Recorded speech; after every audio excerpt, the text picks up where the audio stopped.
Welcome, congratulations yesterday, Phil. Sorry, Phil, David. I've got you without a coaching cap on, but it must have been a great relief to come away with a victory. It was a really solid match. They kept coming at you. Yeah, look, it was probably a bit, we were all a bit edgy there the last couple of minutes when the ball was in Geelong forward line, but to the boys' credit, we held on and won by 7 points. Great finish to the season too, finishing in 4th spot and getting that second chance as well. So you must be pretty pleased with the way the season went. Yeah, well, it was the last few weeks it was a bit nerve-wracking, I suppose, trying to secure that double chance. But when we beat Springvale down at Moorabbin, we did that, and it gave us something to focus on with the finals once we got that double chance. Let's take a look at some of the highlights of yesterday's match, and you've got a couple of really fabulous players really just running into some terrific form. Take us through some of this. This is Buchanan, who in fact won the man of the match. Yeah, look, Damon's been in good form of late, but he's kicking for goal.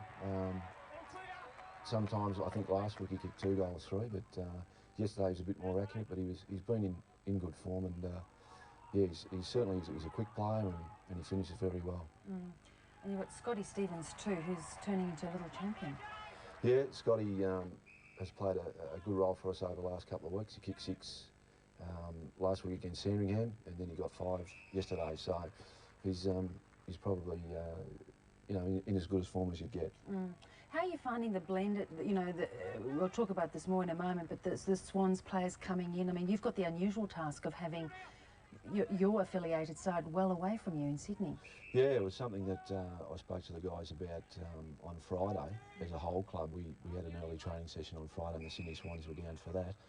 And yeah, I don't think there's too many sporting organisations in Australia or even in the world where you're 700 k's apart. So it's a lot of work and it's a lot of time and effort. But if we can continue the way we're going, I think it'll be an enormous achievement, particularly by those fellas involved in it, to make it work. And Peter Philandia really very strong for you yesterday, particularly in the first half.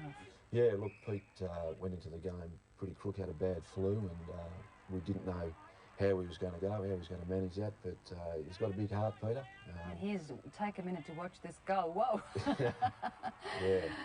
That was one of the goals must have been the goal of the season, but rivalling some of the AFL goals kicked this year too. Yeah, look, he did well to hold McGrath out, who's a lot taller than him for a start, but then to back up again and kick that goal was miraculous. I mean, tough for him too, because we won't go through too much of the details, but a fairly sensational start for the year for him. He had to really sort of regroup, and I guess very disappointing for you, you know, to have your captain in that position at the start of the year. Yeah, look, it was the first couple of days when that occurred. Obviously it made a lot of news and there was a lot of pressure on Peter, and he handled himself pretty well, I thought, considering the amount of publicity that it achieved. But yeah, he's put all that behind him, and he's a leader, a strong leader for us, and he was terrific yesterday. And to Port's credit, you obviously sat down and talked about it, and you could have taken fairly strong disciplinary action, but you looked above and beyond and saw the qualities that he did have. Yeah, at Port Melbourne, I suppose, we really got behind Peter and supported him as much as we possibly could. He went through a fair bit, as I say, through the media. He got a 10-week suspension, but all along the way he threw himself into his coaching and worked on his fitness, and all he wants to do now is play footy and play well. And so it's coming through good at the end, the second half of the season. And we've got a young side, and Peter's a leader there that we need, and you get 110% on the ground with Peter every time. Which is terrific. And he had some high-profile player, well, one in particular at the start of the year too. I mean, is that a bit of a circus for you when Tony Lockett came into play at Port Melbourne? There was so much publicity surrounding. I think everyone remarked as he arrived at the ground in a stretched limo, something a little different for VFL. Yeah, look, we spoke as a group before Tony came down. There was probably the week before it looked like he may play. So I talked it through with the group just to put the boys at ease a bit and just let them know that he was just another footballer when it's all said and done, and we had to do the right thing by him and make him welcome and all that sort of stuff. But yeah, on that particular day when he came down to play against Werribee, it was pretty much a fairy tale end to the game where we came from behind and Tony Lockett had played and kicked 4 goals, and there was a lot of people there, so it was huge for the VFL, huge for our club. But he must have been a bit of a distraction when you were trying to talk to the boys, did you find? A lot of the guys, our guys at Port Melbourne fellas, had to sort of take them up one by one and introduce them to Tony Lockett. And Tony himself's a pretty shy sort of fella, so he just met them one by one, and they shook hands, and yeah, they went, from there. But he's a tremendous, player.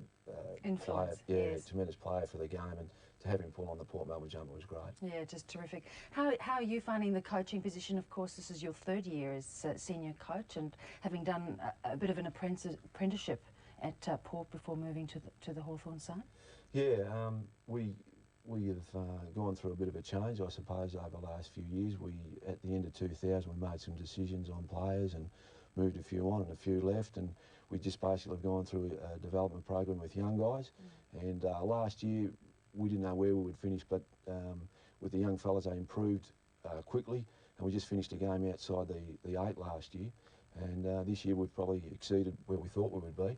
But it's been a terrific effort by the young fellas to work the way they have and get ourselves in a It's always position. tricky to manage those sort of expectations when you get a little bit further than you perhaps wanted to or thought you might. Then you've got to manage their expectations, but also let them understand that it's not easy to get to play finals footy. Yeah, and I think the good thing about yesterday was we had our reserves in and we had our senior side in, and they've gone into a final as a young group for the first time, and we've won. So at least now it's not as if we've had to play for 4 years or whatever to get into a final, find out what it's like, lose and all that type of thing. We've gone in now after 2 years and won a final, and these guys now know what it takes. Great experience. Yeah, good experience. Before we cross back out to Tiac Oval and have Drew and Phil join us in our discussion with David, let's update the AFL matches underway, and it's a very close tussle. Well, it was when I looked a little while ago between the Kangaroos and the West Coast, but West Coast pulling away a little. The Kangaroos with David King has 4 of their 10 goals. Drew Petrie has 2 of their 10 as well. For the West Coast, Troy Wilson and Phil Matera, the only multiples with 2 each.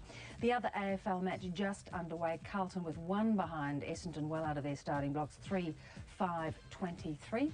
And in the other VFL match of the day, of course, the second elimination final between Williamstown and Murray Kangaroos. Pretty close, just 2 behinds the difference between the two, 21-19. Let's go back out to Tiac Oval before we wrap up with David to perhaps give the boys a chance to pose a few questions to David.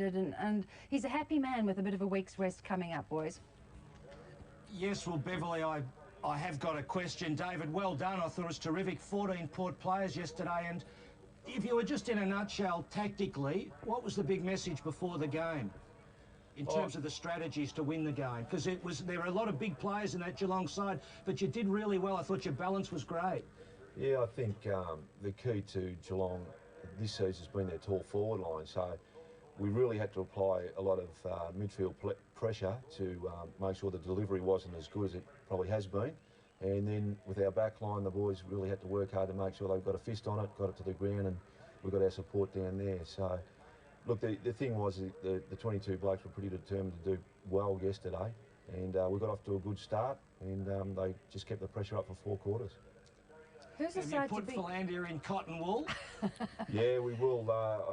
He was pretty crook during the week, and with the flu, and the doctors and physios came to me at half time and said he was 2/3 spent then. So we knew we had to rest him up along the way. But he'll have a pretty light week this week. David, who do you think's the side to beat in this final series? Oh, I think it's pretty even. Anyone can win it on any day. So I mean, after this weekend there'll be 6 teams left.